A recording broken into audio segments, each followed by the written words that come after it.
This episode of Tech News Day is sponsored by Factor. So there are a lot of things for mankind to worry about these days. Climate change, war, infectious diseases. But one existential threat that we've only ever seen in movies, but which is still very, very real, may have just been solved because NASA just punched an asteroid in the face. Yeah. Having a large celestial body crash into Earth, it might not rank very high in terms of probability, especially compared to those more immediate threats, climate change, war, infectious disease. But it's happened before. Just ask the dinosaurs. Oh wait, you can't, because a giant space rock killed them all. They're too stupid to see it coming and take the proper precautions like we did. Oh, you love dinosaurs? You want to die in an asteroid impact like a dinosaur? Well, not me, buddy. I'd like to avoid that fate. And luckily, we can. We first became aware of NASA's DART mission, short for Double Asteroid Redirection Test, a year or so ago in the context of an International Planetary Defense Conference, which basically role-played what to do in the event of an asteroid heading straight for Earth. We covered it in a bunch of videos, and that exercise mainly involved detecting the asteroid's trajectory and evacuating the impact zone as quickly as possible. But what if there were a better way, a more entertaining way? Yeah, a more fun way. Yeah, exactly. All around. Well, last November, NASA, in collaboration with other international space agencies, launched DART, which is such a good name that describes exactly what this thing does. It's a small spacecraft with relatively basic navigation and sensor technology, and they launched it straight at Didymos, an asteroid that's been orbiting our solar system for a very long time and falls into the potentially hazardous category, meaning that it could someday hit the Earth or get very close to doing so, and it's big enough to cause some damage. Except DART didn't actually hit Didymos. It targeted Dimorphos, another smaller asteroid that orbits Didymos like a little asteroid simp. Please. Like a lamprey. Just disgusting. Yeah. Get away. This allowed NASA to try out a smaller payload, about the size of a vending machine, in a somewhat controlled environment that they could come back to later and observe. But the level of precision necessary is kind of mind-boggling. Dimorphos travels at 24,000 kilometers per hour. DART had to travel nearly all the way around the sun for almost a year to get to it. Dimorphos is only around 160 meters in diameter, and again, it's orbiting another asteroid. I mean, we just talked about a $100 million facility that Dude Perfect is building, and I am no longer impressed by anything they've done in their entire content careers. You filmed yourself shooting a ping pong ball for a couple hours and got a couple sweet shots. Well, NASA had one shot, baby. They had one shot. They did not miss their chance to blow. Because opportunity comes once in a lifetime. I will never be impressed by someone tossing a compact disc into an old Wii anymore. Or a ping pong ball. No matter how many bounces it does across the house. Yeah, no matter how big their cool building is in Texas. NASA should have their own building. In Texas. Yeah. Someone should think of that. Yeah, they should almost have Space City. Anyways. So, NASA had some level of manual control over DART's trajectory, but there's, of course, a bit of latency when the spacecraft that you're controlling is millions of kilometers away. Damn lag! So, hitting a moving target while DART itself was traveling at 22,000 kilometers per hour required a lot of very careful planning, a lot of mathematics. And somehow, the bastards pulled it off. Yeah, it's impressive. And not only that, they got POV video footage of DART crashing into Dimorphos before being just totally disintegrated by the impact. A new fetish. It's my fetish now. So many people out there. Oh, I waited so long. I've been edging for almost a full year. This is so much cooler than Vor. Yeah. This is almost like having a camera on a tiny school bus and flying it into someone. I like POV footage of celestial bodies just getting pummeled. I mean, this is about as spiritually sexual as you could get. Yeah. Yeah. So yeah, I mean, this is some of the craziest space footage we've ever seen, and we've been pretty spoiled with space footage lately. Oh, yeah, a helicopter on Mars. How are you going to top that? Well, like just a year and a half, 2 years later, look at this. POV footage crashing into a comet. That's what's great is these things all take asteroids. Sorry. So yeah, every single one of these space things takes so long to execute that you just line them up back to back to back so that we're constantly impressed. Yeah, that's what NASA learned during the 80s and 90s, that Americans get bored. No matter how exciting and dangerous. And they learned in the 2000s that Americans love trick shots. Yes. So if you can combine space travel with trick shots, then I think we have a winner here. Yeah. And also, it's really funny, speaking kind of like sports-ish, the first video I saw that linked me to this, the footage of the asteroid, was like Michael Strahan on the morning show. And he didn't do it. And you know what? I honestly, I thank him for it, but I also, if I had gone to space like he had, every time space is mentioned, I would immediately be like, by the way, I've been there. I've been there, and so pretty cool. So I got a little bit of first-hand experience. I believe here. I'm the only one on this soundstage that's been to space, so I think I can speak with some authority and say that this was pretty cool, right? Yeah, I applaud him for being able to hold it back. For you, it's cool for everyone, but for me especially, having been to space myself. Yes, it's kind of close to home. When you see how small our planet is from above, you really get a sense that anything, it's so fragile, could come and take it out. But you'll never know anything about that, Hoda. You'll get there someday, kid. Anyways, yeah, there's also footage from Earth-based telescopes showing the impact from afar, though. And while you can't see much, you do see DART essentially get vaporized into like a snowball. Yeah, into a big cloud of light on impact. In the live stream footage of the impact, the DART team seems pretty stoked about the success of their mission, but their reaction is honestly pretty understated considering they just crashed a spacecraft into a damn asteroid for the first time ever, opening the door to a whole new world of planetary defense. I would have been spraying champagne all over that room, destroying hundreds of $1,000s worth of equipment. Yeah, it's like a sports team wins a playoff, not even the finals, a playoff, and they have to put garbage bags all over the locker room. Yeah, no, these people are all just like, all right, high five. Hey, careful, I got a coffee over here. Hey. But yes, it opens doors to, a whole new world of planetary defense, but a whole new world of planetary entertainment as well. I think they should throw the next dart at Elon Musk's stupid car flying out in space. It would be much more impressive and also way funnier. Yeah. They should shoot even a tiny dart to just like do a fucking headshot on the fake guy driving the Tesla. They should do a trick shot that moves its trajectory so that it flies directly into Uranus. Yeah. Because that is the only type of joke that Elon Musk would think was funny. That's true. He does have that. Otherwise, he would just be like, sense of humor. I knew Biden hated me. I knew it. And everyone thought I was crazy, but I was right. And Mike Lindell is being followed by FBI agents. I mean, he is. And the demons are real. Anyway, it'll be a little while before anyone is able to determine just how effective the DART mission was at achieving its goal of changing an asteroid's trajectory. In October 2024, so 2 years from now, the European Space Agency will launch its Hera probe, which will return to the scene of the crime and take all sorts of different measurements of Dimorphos to see just how serious the damage from this vending machine-sized space bullet was, like a interplanetary CSI. A little crime scene investigation. It's weird, there's cum on this comet and this asteroid. That wasn't part of the deal.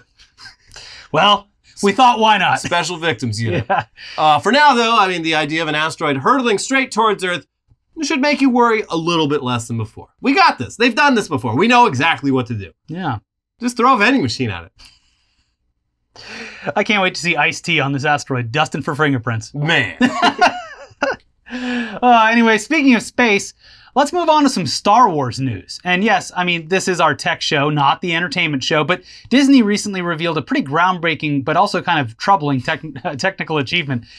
Going forward, the voice of Darth Vader is going to be 100% computer generated using AI voice cloning technology. In fact, they already did it earlier this year in the Obi-Wan Kenobi show. Now, at 91 years old, actor James Earl Jones is finally retiring from the role that he's voiced for decades, and with his permission, that voice will live on. So, okay, technically, an earlier and much more troubling use of AI voice cloning tech was used in the Anthony Bourdain documentary Roadrunner, which used artificial intelligence to have the voice of the late chef read letters that he'd written. Now, Anthony Bourdain is dead, and he definitely never consented for anything like that to be done. So and just like watching him over the years, you would assume that he would not. Yeah, he'd probably give it the side eye that he's known for. Yeah. So yeah, people were understandably put off by that. And it's also like, was this really necessary? James Earl Jones, on the other hand, he's alive. He and his family presumably fully understand the implications of signing off on this. And the financial benefits. Yeah, it seems like they're okay with it. This is, generational wealth probably for his family tree. And he's probably relieved because you can't imagine that James Earl Jones took the Star Wars job in like 1975 and would have ever fathomed that he'd still be getting calls to do that shit like almost 50 years later. Yeah. Yeah. He's probably wishes they'd come up with this tech a little sooner. Harrison Ford's like, why was I doing actual stunts in Indiana Jones 7? You couldn't have just put an AI body on me? The fuck? Yeah, he'd be all about this. So yeah, it's also not exactly James Earl Jones's voice. It's James Earl Jones's voice in a specific character in an iconic franchise that will never, ever end. It's also a character whose voice is canonically fake and the product of technology. So that also helps. Yeah, sure. Yeah. It's not like that's Vader's real voice either. It's fine. And this also isn't the first time that Star Wars has done this with dead actors. Well, James Earl Jones is not dead, but it's not the first time they've preserved the canon of their space opera. They love it. Yeah. So nothing about this specific use of this technology is too troubling. It's just the implications that it has for future use of this technology. Vocal deepfakes combined with visual deepfakes already have troubling potential for misinformation. And people get scammed pretty often using the voice deepfakes. It's like, oh, it's the boss. He says to send all the company's money to this bank account. Well, it's his voice. All right. Never answer the phone. But once you start resurrecting the dead and making them say whatever words you want them to say, the implications are slightly horrifying. Yeah. I mean, this is new terrain. The ethics around it are still being figured out. It's also a bit murky legally. NFTs solve this. Personality rights are a legal concept which allows a person to sue over unauthorized use of their likeness, but after they die, it gets a little complicated, and also it doesn't matter if they sign over those rights as part of contract, and there's nothing stopping movie studios from making all of their contracts include the rights to actors' likenesses. So for a franchise like Star Wars, which has already used CGI versions of multiple previously human characters, including a voice clone of Mark Hamill, seems like a no-brainer. Hey, buddy, you get to be in Star Wars, and we're going to give you a ton of money. But also, after you're dead or too old to play the role, we can just use AI to keep putting you in our movies and shows forever, and also maybe some McDonald's Happy Meal commercials, or whatever the hell we want to do. You'll be dead, it doesn't matter. We're doing the Clone Wars for real. Yeah. But again, at least in this case, everything seems to be on the level, and the actual production of the fake Vader voice has an interesting backstory, considering the company who did it is based in Ukraine. Here's The Guardian. Lucasfilm came to us essentially through word of mouth, said Dmytro Bielistov, Respeech's chief technical officer. Someone posted about our tech in an internal sound engineering chat and it got picked up. Once the ball started rolling, it took just a few months to prepare audio that was ready for screen, he added. The way it works is that we get a bunch of initial takes. We convert them with different varieties of the models, and then the client takes a listen and sees that the performance is right. Maybe things need to be tweaked or adjusted, but then they pick the model that they liked the most, and we proceed from there. The work was disrupted in February when Russia renewed its assault on Ukraine that had started 8 years earlier, and tanks came close to Kyiv itself. We were psychologically prepared because we've been at war for much longer than just 6 months, Bielistov said, and thanks to the foreign intelligence, we knew there was a high risk of this happening, so we prepared a contingency plan to make sure that the team is comfortable and safe. I think we executed it pretty well. There was up to 1 day of delay that happened to some of the projects. You know, some American executive was on the phone screaming about that. What's the fucking delay? While driving down the PCH? Duh! Oh, I spilled coffee all over my pants. Can you tell me exactly why I'm waiting 8 more hours for this VO? I need that Vader voice. James Earl Jones retired. I need the Vader voice. Oh, hold on. There's a homeless person coming up to the car. God. We need to elect that guy that's going to make the homeless go away. You know who could solve this problem? The guy that built the Grove. Yeah. He's got a lot of interesting ideas about how we make this problem disappear. Anyway, I need that Vader voice. I need it now. Literally, the guy from the Grove is just building facades in front of homeless people. Anyways, we got a little bit more news for you coming right up. But first, this episode is sponsored by Factor. What do you think of when you think of fall? If what comes to mind for you is a packed schedule, well, good news. Factor's ready-to-eat meal delivery will keep you fueled up and feeling good no matter how crazy your days and nights get. Whether you need a quick lunch or a nutritious meal that's ready in minutes, Factor makes it easy, and it's cheaper than takeout. That's a serious fall W. Factor is the perfect mealtime solution for an on-the-go lifestyle. Their fresh, never-frozen meals are delivered ready to heat and eat in 2 minutes, so I can fuel up fast and get on with my day. Factor now offers 30-plus meals per week and 36-plus add-on options like smoothies, juices, snacks, and more to keep me going no matter what's on the schedule. Factor is cheaper than takeout, seriously, and thanks to their commitment to ingredients with integrity, you can actually feel good about what you're eating every day. When things get extra busy, Factor is flexible. Change your order up every week with plans from 4 to 18 meals per week, or pause or reschedule your deliveries anytime. Not only does Factor offer fast, simple solutions when I need them most, They also help me stay on top of my goals when it's hard to carve out time. With offerings like Protein Plus and Keto, I can stay on track without a lot of extra work. Factor has endless options, however you like to eat. Choose from Keto, Calorie Smart, Vegan, Veggie, Protein Plus to get chef-crafted, dietitian-approved recipes that you'll look forward to every time. For lunch today, I had vegetarian gumbo. Delicious. You had vegetarian gumbo today. Yeah, I do declare. Instead of like a sausage, it was like a okra. It's good, real good. So not only do Factor meals save me time, they also keep me satisfied. Like I just said, delicious gumbo in the middle of the day? Yes, please. Their chef-crafted recipes are packed with restaurant-quality flavor. It's so good, I can't even believe it's dietitian approved. Factor equals free time. Instead of spending those precious hours around the store and the kitchen, they'll deliver ready-made meals right to your door, eliminating all that meal planning, prep, and cleanup time. Head to go.factor75.com/newsday130 and use code newsday130 to get $130 off across 6 boxes. That is code newsday130 at go.factor75.com/newsday130 for $130 off. All right, back to the news now with a story that seems to pop up over and over again every month or so, but is still satisfying every time. NFTs are pretty much dead. In fact, NFTs are even more dead than the last time we told you they're dead. I mean, even at their peak, when NFT news coverage was literally unavoidable, like we tried to tell you people, the actual number of people buying and selling NFTs was shockingly low.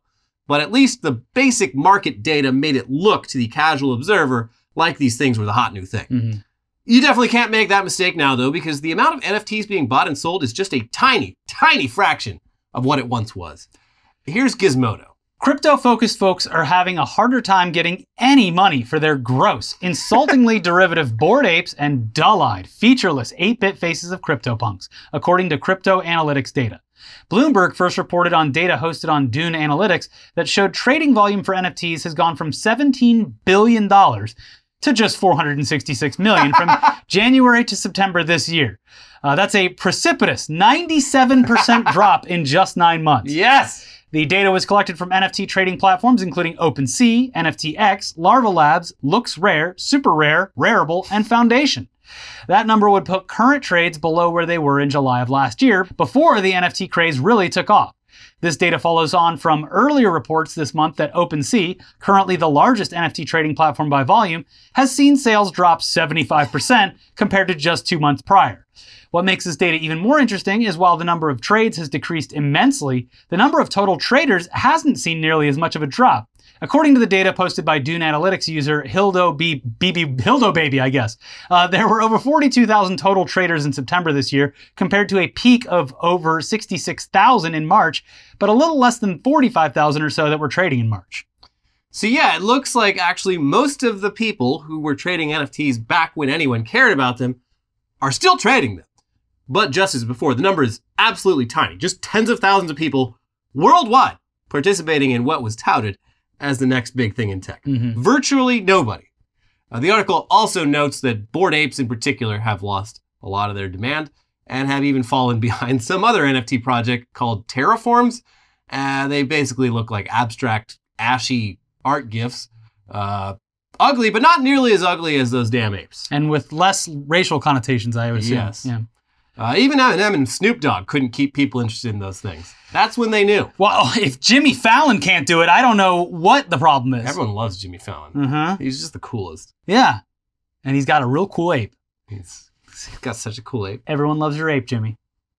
Everyone loves your ape. But really? Are you sure they love my ape? Felt like they didn't love my ape. Jimmy Fallon's ape just tested positive for blood alcohol level 2 times the legal. Oh, no. No. Anyways, Bored Ape owners not only have seen their value of the cartoon monkey plummet, but they're also still getting their apes stolen as well. A high-profile example from this week is former sports manager turned NFT shill Jason Falovich, who revealed on Twitter that his OpenSea account was hacked and all his apes were gone. All my apes gone. Well, maybe he has other apes, but the hacker made off with 2 of his apes plus 2 other NFTs and quickly sold them for around $150,000. And adding insult to injury, Falovich originally spent around $377,000 on those same NFTs that were stolen and then sold for less than half of that. But still a great deal for whoever sold it. Yeah. Because they had no money in it. Right. Wow, NFTs are awesome for me, the criminal. And, the way things are going, you'd want to get rid of these things as quickly as possible.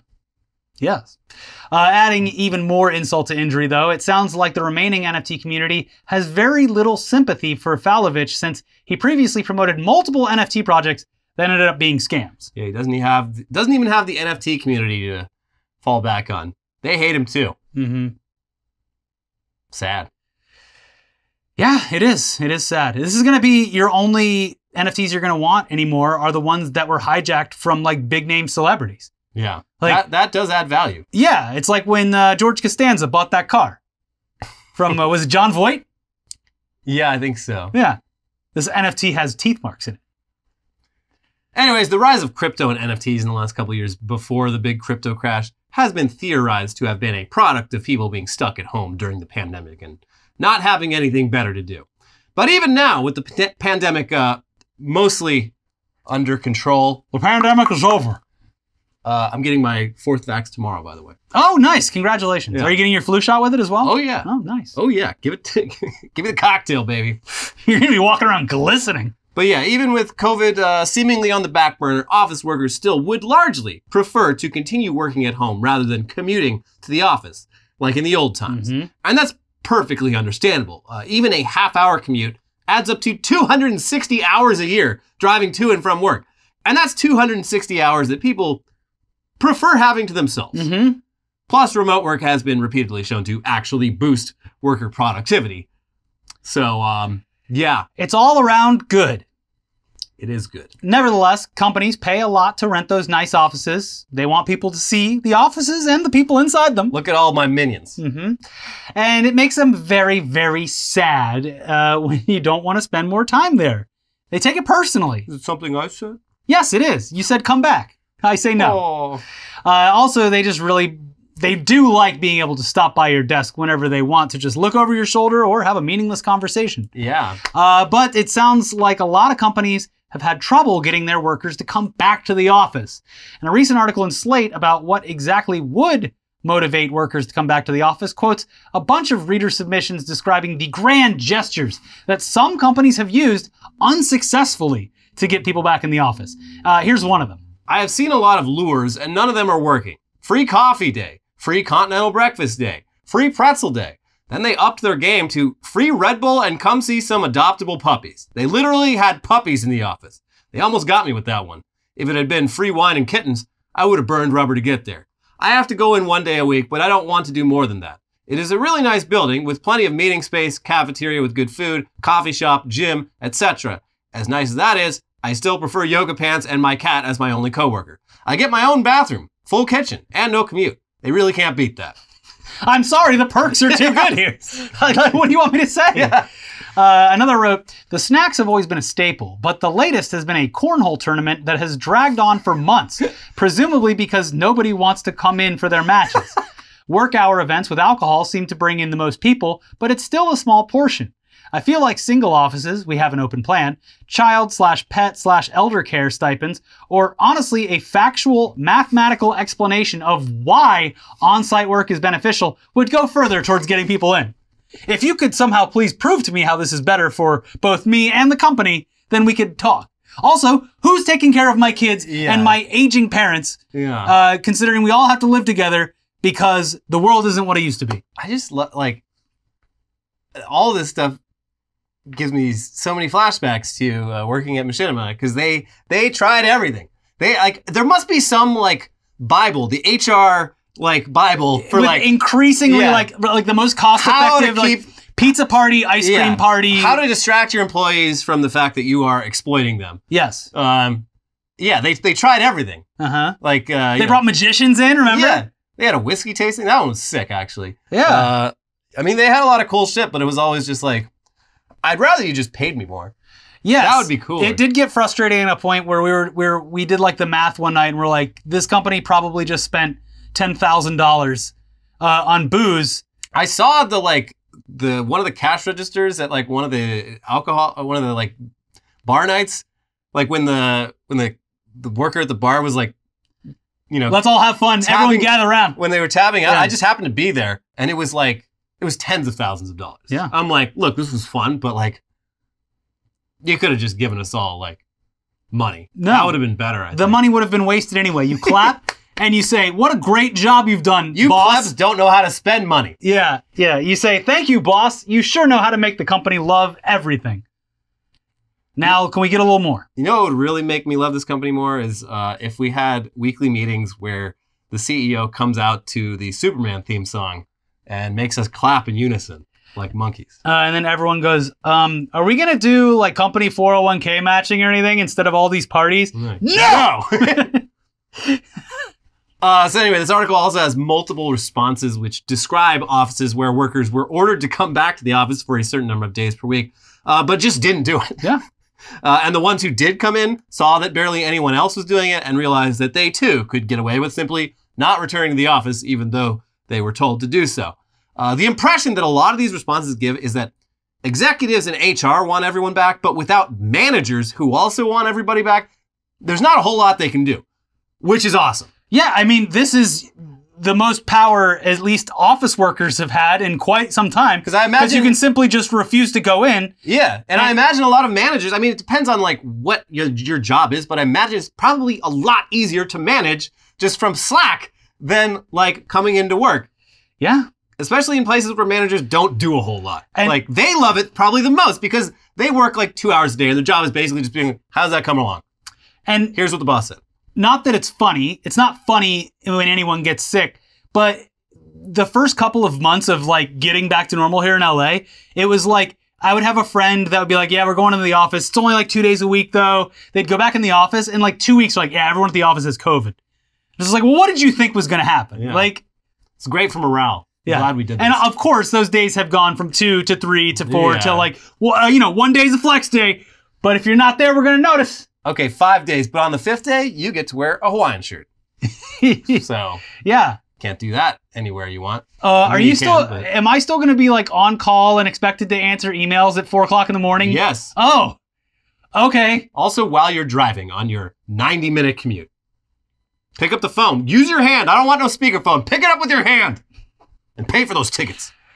Also, a lot of the workers in the article, they moved away during the pandemic because you can work remotely. A lot of people were like, well, fuck this I'm going to place. go move to fucking Kansas City and spend way less money on rent.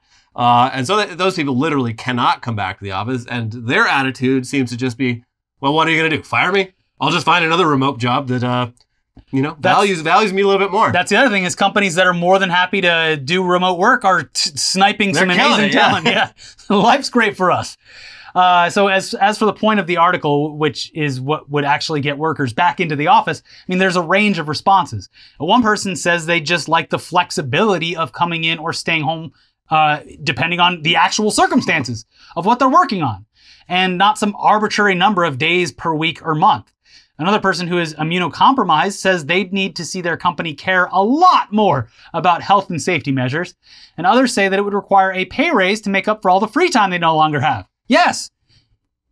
Yeah, you're stealing 260 plus hours from me per year. Like, I'm going to need to be compensated. Commute time should absolutely, that would solve a lot of the, oh, you have to come back in the office thing. Like, okay, if, 9 to 5 is antiquated at this point, but it's, America, 8 to 6, probably more standard.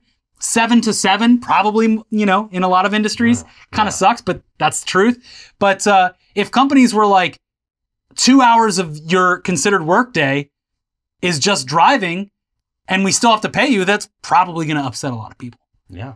Or if it's salary, you're only expected to come in for, stay home, 4 hours a day or something because half of the day is your commute. It's like, okay.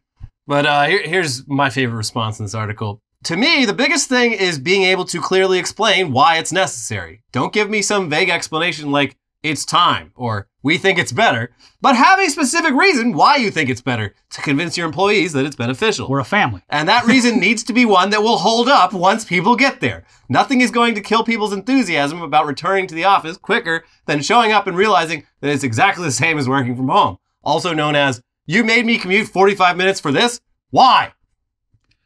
Because how else are you going to see the new middle manager's beautiful new legs? He is 3 inches taller. Yeah. And if nobody sees him, then the surgery was pointless. That was a very expensive, very dangerous surgery. And it took a year to heal.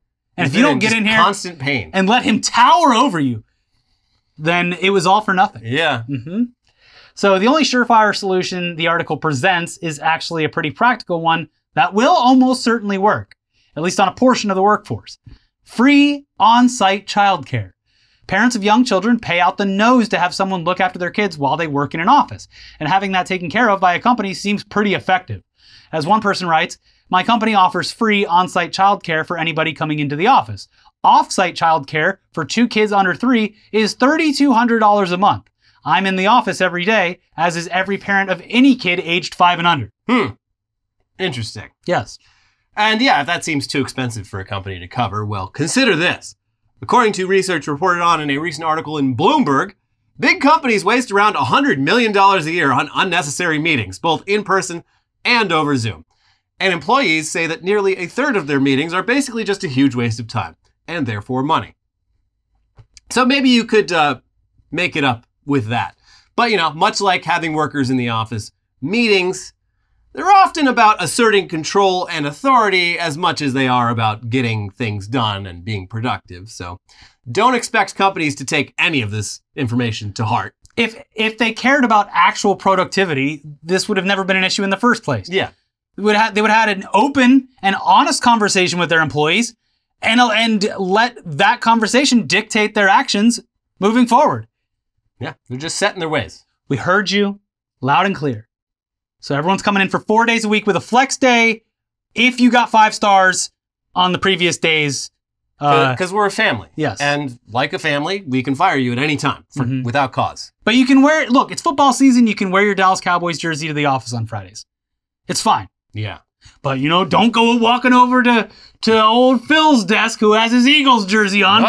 Oh, you guys are just going to get into a big argument. I forgot about that. Yeah, we had 2 executives who liked different football teams and felt the need to keep the entire 100-person company on the edge of their... up to the minute updated on their football feud for some reason. We've already told the story, but the pinnacle of the story was when they sent out a company-wide email that was the subject line was "Bad news, everyone," and it was in the middle of a bunch of layoffs, a 6-month period where layoffs were happening every couple of months. Yeah, because it was Super Bowl, so it was right after the big Christmas layoffs. Bad news, everyone. It was the first or second time where me and you had lived through the worst days of half of our friends' lives, and then they were bad news, everyone. Oh, God. Oh, God, how could it get any worse? Did Machinima Man go to my parents' house and kill them? No, there was a fucking football game, and one team won, so the other guy has to wear a woman's jersey or something. Yeah. Uh-oh, the Cowboys won. Office? The Cowboys won. You have to put truck nuts on your car. This is what people are missing out on by not being in the office. The office is where things happen. That's where Pam met Jim. Do you think they would have met over Zoom? I mean, probably. Yes. If they were the same age they were in the show now, they'd have a good grasp of text talking and whatnot. And probably, yeah. Except all of their awkward interactions wouldn't be for our humor. It would be the IT guy monitoring the conversations. It wouldn't have made as good of a sitcom, that's for sure. That's true. Anyway, that's our episode. If you haven't seen our previous episode, we talk a lot about acclaimed Hall of Fame NFL quarterback Brett Favre and what a giant piece of shit he is. But somehow that was overshadowed by the mascot of a public transit company in a city in Spain named Bussy. So please watch that episode. And if you haven't seen it already, for whatever reason, the government says you can't cook chicken in NyQuil. I guess. I thought this was America. I thought they knew that I already got my booster. Yeah. Anyways, check both those videos out. We'll see you soon for some news dump. Bye-bye. Bye.